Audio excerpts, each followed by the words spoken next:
Chain in your watch, I need all that, all that. M's in the bank, I need all that. So run it, man. There is a diverse and an inherent relationship between humans and animals that can be traced back to cave paintings in France tens of thousands of years ago. From wild animals to domestic and livestock as well, animals play an essential part in our day-to-day lives. They're our companions, our protectors, and our prey.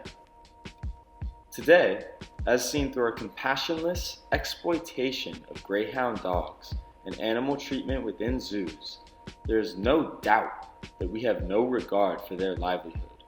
We lack compassion for these species and take them for granted, using their pain and suffering for our monetary benefit and personal enjoyment.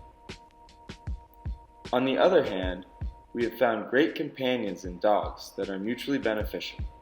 Animals such as therapy dogs provide support for any array of humans, from students to the soldiers. Animal-human connection is a very broad topic because of the mistreatment of animals on one side and the loving relationships on the other. This proves how humans create their relationships with these animals solely based on their cultural values and morals.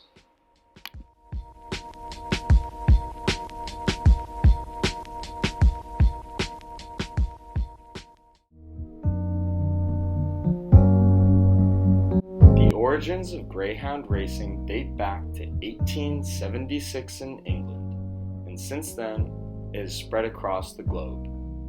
While greyhound racing might be exciting to watch, the treatment of these beautiful animals has been swept under the rug for years due to its impact on the gambling industry. The systematic abuse of these dogs is quite clear, as if a hound doesn't win or place in one of their first 6 races, they are sentenced to an early death as they are not deemed fast enough to compete.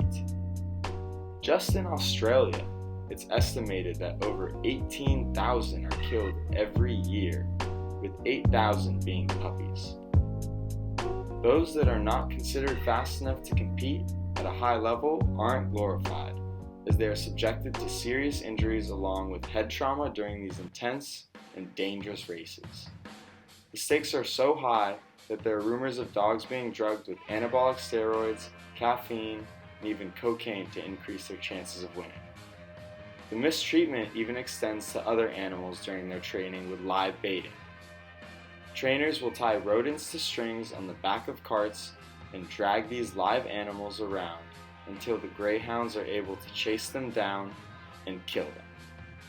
These compassionate animals are treated as possessions, deprived of connection to other animals or humans, and often locked in pens for 23 hours a day.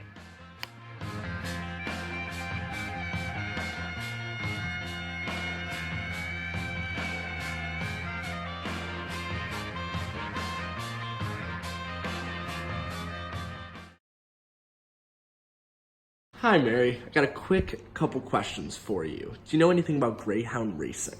I know a little bit, but I wouldn't say I'm very knowledgeable. If I were to tell you that they live bait these dogs, pump them with steroids and even cocaine before races, would that change your opinion? I would definitely never go to one of these games. I almost went to a match on Saturday actually, and I decided against it because I thought the conditions might be a little inhumane. But now I know. Thank you for telling me. Of course. Thank you. Although there are many benefits in the relationship between humans and animals for both parties, there are certain times when humans abuse their power to promote profit and commercialism. This can best be seen with zoos. When zoos first began in the 18th century during the Age of Enlightenment, they were meant to provide scientific knowledge as a center for animal research. However, modern zoos exist primarily for profit. As a result, it all comes down to getting people in the door by providing them with the best experience possible. Zoos, more often than not, are located in the middle of cities to allure the mass of a population. Real estate in these areas are going to be more expensive than the outskirts, which most directly affects the living quarters of these animals. There are many instances in zoos where animal abuse is occurring, the animals are depressed or filled with drugs so that they do not hurt the public. While some zoos protect wildlife and they advertise their main priority to be wildlife conservation, they contribute very little, and the vast majority of animals at zoos are not even on the endangered species list. Moreover, animals that are born in captivity have poor survival chances if released back into the wild. Zoos have also proven not to have a statistically significant impact on children becoming animal conservationists. As well as little efforts made by zoos for wildlife conservation, the animals go through psychological harm being placed in captivity for so long. This has become known as zoochosis. Next time you find yourself at a zoo waiting in anticipation and excitement to see some animals, think about how those animals would be better off in their natural habitats where they are not being used for humans' capitalist purposes. Bring fire to a false flag plotter. Got it by the one. Sonia, thanks for agreeing to do this interview. Do you know anything about animal therapy? Yes. So I have a good friend back at Wake Forest, and she has a really cute dog, and she named him Blue, and she suffered from anxiety this past school year, but coming into her junior year, she has her comfort animal, and she brings him everywhere, and it helps calm her down. And then I have another friend who's a year older, and she's had her dog Cookie the past 2 years, and Cookie has really helped her along the way with her depression. So I think dogs do offer a lot of support. Perfect.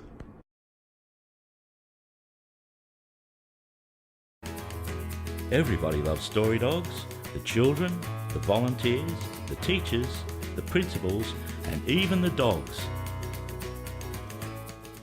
Boys, do you all read to Nora? Yes. Yes. Yes. And who loves Nora the best? So, when Nora comes to school, who gets to go first? Who wants to go first? Oh. Do you feel special? And the kids love it. The kids just love it. Story Dogs is a literacy program that sends dogs to children to have reading partners, and it's helped 2,500 children each week get over their fear of reading and the confidence to improve their literacy skills. I know that when I have my dog around me, I feel much more calm, and his presence is a present.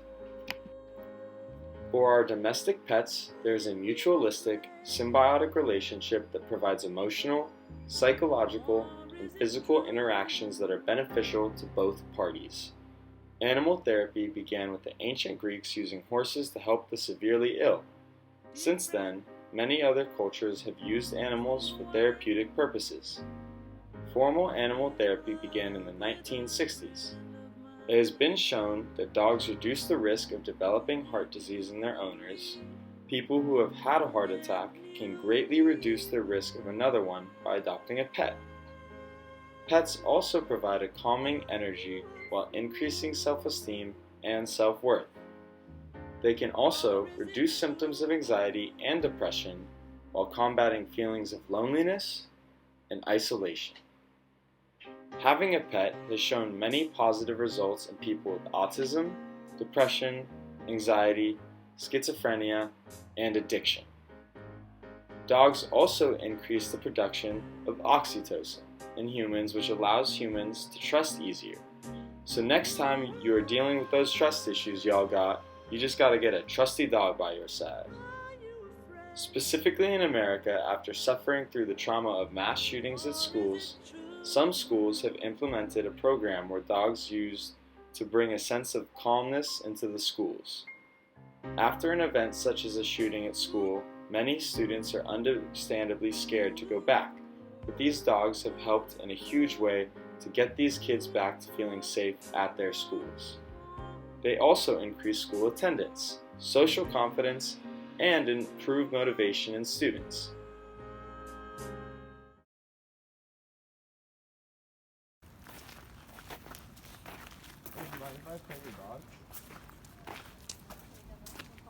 Oh no.